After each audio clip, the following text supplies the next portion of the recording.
muqaddimah fikih yang kita ambil dari kitab Mukhtasar Abi Suja atau yang sering disebut dengan kitab Taqrib. Kita masih di bab Arkanus Shalah. Kita langsung saja qala Imam Abi Suja, qala Imam Abu Suja rahimallahu taala, nafa'anallahu bihi wa bi ulumihi wa bi ulumi masyayikhi wa talamidati fi dar amin. Ila anqal wal julusu baina sajdataini.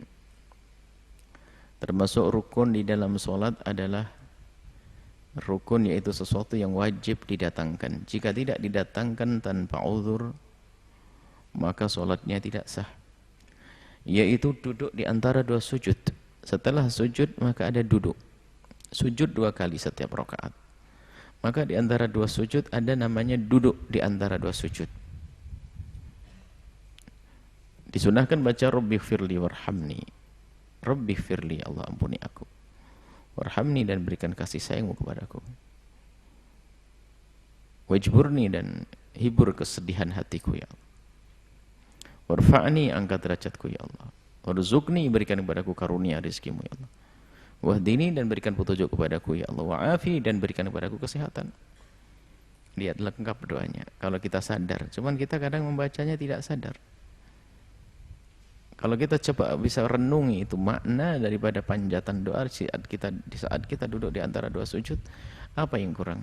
Ighfirli, warhamni, ujburni, irfa'ni, urzuqni, ihdini, afini.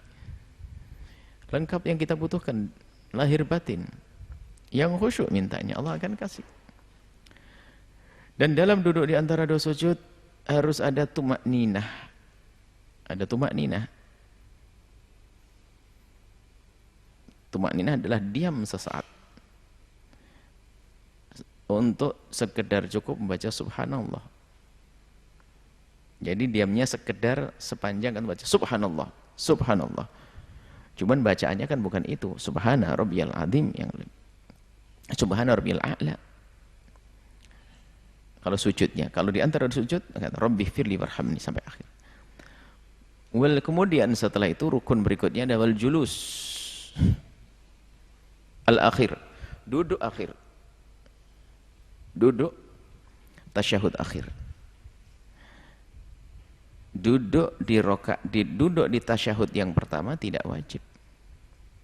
Sunnah seperti tasyahudnya juga tidak wajib.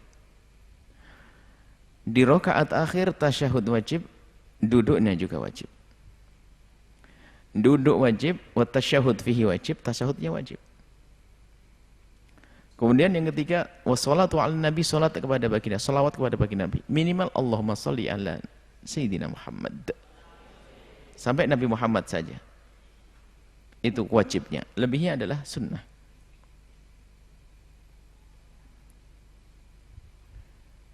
Tasyahud sudah hafal semuanya. Yang selama ini dibaca.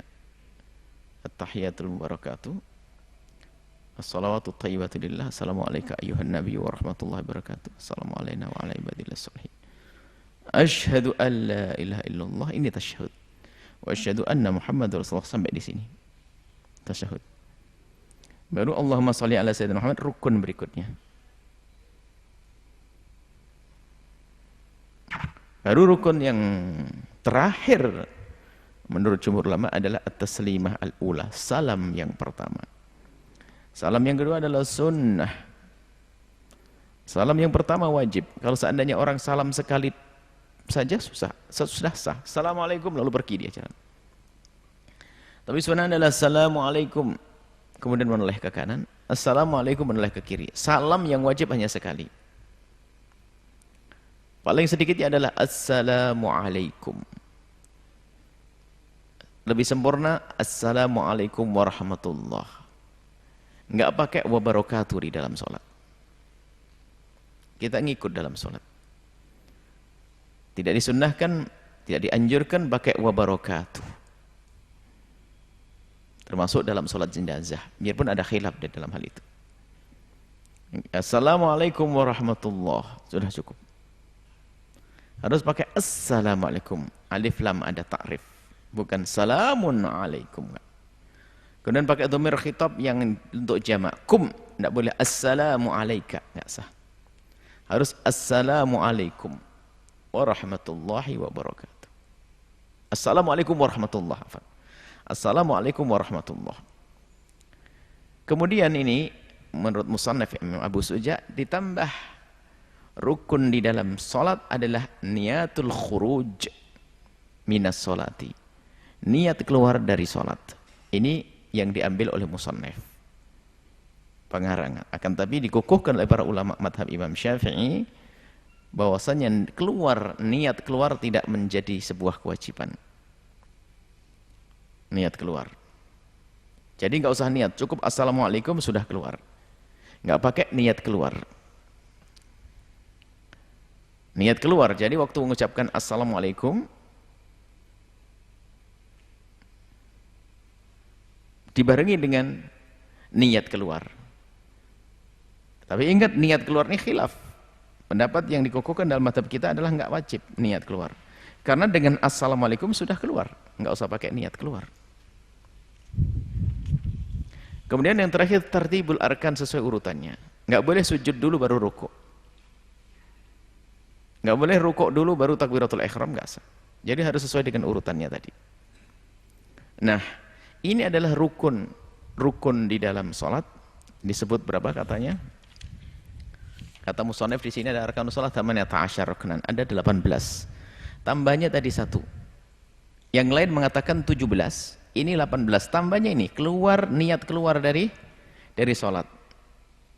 Nah, dari 17 rukun atau 18 rukun itu dalam fikih praktis Buya permudah dengan membagi rukun ada 3. Ada rukun qalbi, ada rukun qauli, ada rukun fi'li, dibagi. Rukun qalbi 1 isinya, yaitu niat adanya di dalam hati. Waktu takbiratul ihram, Allahu Akbar, niat di dalam hati. Rukun qalbi untuk mudah menghafal. Jadi kalau kamu dijejer suruh menghafal 17 ini rancuh. Akan tapi kalau dibagi-bagi menjadi mudah. Ada 17 dibagi. Yang pertama rukun qalbi, niat. Kemudian yang kedua adalah rukun qauli yang harus dibaca. Yang harus dibaca itu ternyata dalam sholat cuma 5. Dari yang kita baca tadi, kita bahas pada pertemuan yang lalu, yang wajib dibaca dalam sholat ada 5 saja. Yaitu takbiratul ihram, membaca surat Al-Fatihah, membaca tasyahud akhir sampai asyhadu alla ilaha illallah Muhammadur Rasulullah, baca Allahumma shalli ala sayyidina Muhammad, baca assalamualaikum, selesai. Selebihnya yang kita baca yang banyak di dalam salat itu adalah sunnah. Kabirau sunnah. Baca surat setelah Fatihah sunnah. Subhana rabbiyal azimi sunnah. Subhana rabbiyal a'la sunnah. Mengucapkan sami Allahu liman hamidah sunnah. Seandainya enggak salah pun juga tetap sah. Misalnya mestinya bilang sami Allah, bilangnya Allahu Akbar, tetap sah. Baca tasyahud yang pertama kalau salat zuhur adalah sunnah. Ditinggalkan sah. Jadi yang wajib dibaca cuma 5. Makanya kalau kita mengajari orang yang sudah balik, sudah gede belajar sholat, jangan diajarkan dengan sunnahnya dulu. Berbeda kalau kita di masa kecil kita belajar sholat karena kita belum balik waktu itu. Masih kecil belajar di musola, nanti semua dihafal, suruh ngafal. Allahu Akbar kabira walhamdulillah katsira. Karena apa? Kita belum wajib sholat. Kalau seandainya tidak hafal saat itu pun nggak ada masalah. Tapi kalau kita mengajar orang mungkin mu'allaf yang baru masuk Islam, bukan diajarkan kepada sunnah-sunnahnya dulu. 5 tok yang wajib dihafal bagi mereka. Mengucapkan takbiratul ihram, membaca surah Al-Fatihah, tasyahud akhir, salawat kepada Nabi, assalamualaikum. Itu yang kita ajarkan kepada mereka. Baru setelah mereka menghafal 5 ditambah dengan kesunahan. Karena mereka sudah wajib melakukan sholat, maka harus sholat semampunya. Maka yang mengajar ini harus tahu ilmu. Kalau enggak nanti diajari seperti ngajari anak kecil. Sehingga tertunda hafalannya untuk melaksanakan kefarduannya. Bahkan bagi yang belum hafal, diperkenankan mereka sambil membawa kertas, Allahu Akbar. Baca Fatihah, membawa kertas boleh. Asalkan menjaga gerakan-gerakannya agar tidak ada gerakan 3 kali berturut-turut. Kemudian setelah itu ada rukun, namanya rukun fi'li. Rukun qauli ada 5. Rukun fi'li ada 7. Ada rukun fi'li ada 7. Berdiri, rukuk, sujud, duduk di antara 2 sujud, ya. Duduk di antara 2 sujud, duduk di tasyahud akhir, tertib. Berdiri, rukuk, sujud, duduk di antara dua sujud, duduk tasyahud akhir, berdiri, rukuk, i'tidal, berdiri, rukuk, i'tidal, sujud, duduk di antara dua sujud, duduk dalam tasyahud akhir, kemudian tertib pekerjaan. Sehingga tertib itu dipasukkan kepada rukun fi'li karena adalah lebih ditekankan memang tertib dalam urusan pekerjaan.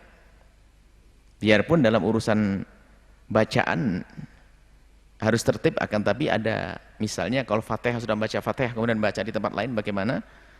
Tidak membatalkan tapi makruh. Jadi 7. 7 tambah 5 berapa? 12. 12 tambah 1? 13. Kurang 4. Nah, 4-nya ini adalah tumakninah. Tumakninah ini dalam 4 hal. Tumakninah dalam rukuk, tumakninah dalam i'tidal, tumakninah dalam sujud, tumakninah dalam duduk di antara dua sujud. Selesai? 4. 4 tambah 13 berapa? 17. Sudah hafal. Jadi seperti itu cara menghafalnya. Belajar itu ada dipermudah juga. Rukun qauli, rukun fi'li, rukun qalbi, rukun qauli, rukun fi'li. Ada tumakninah. Bismillah, sampai di sini. Insyaallah kita lanjutkan pada pertemuan yang akan datang.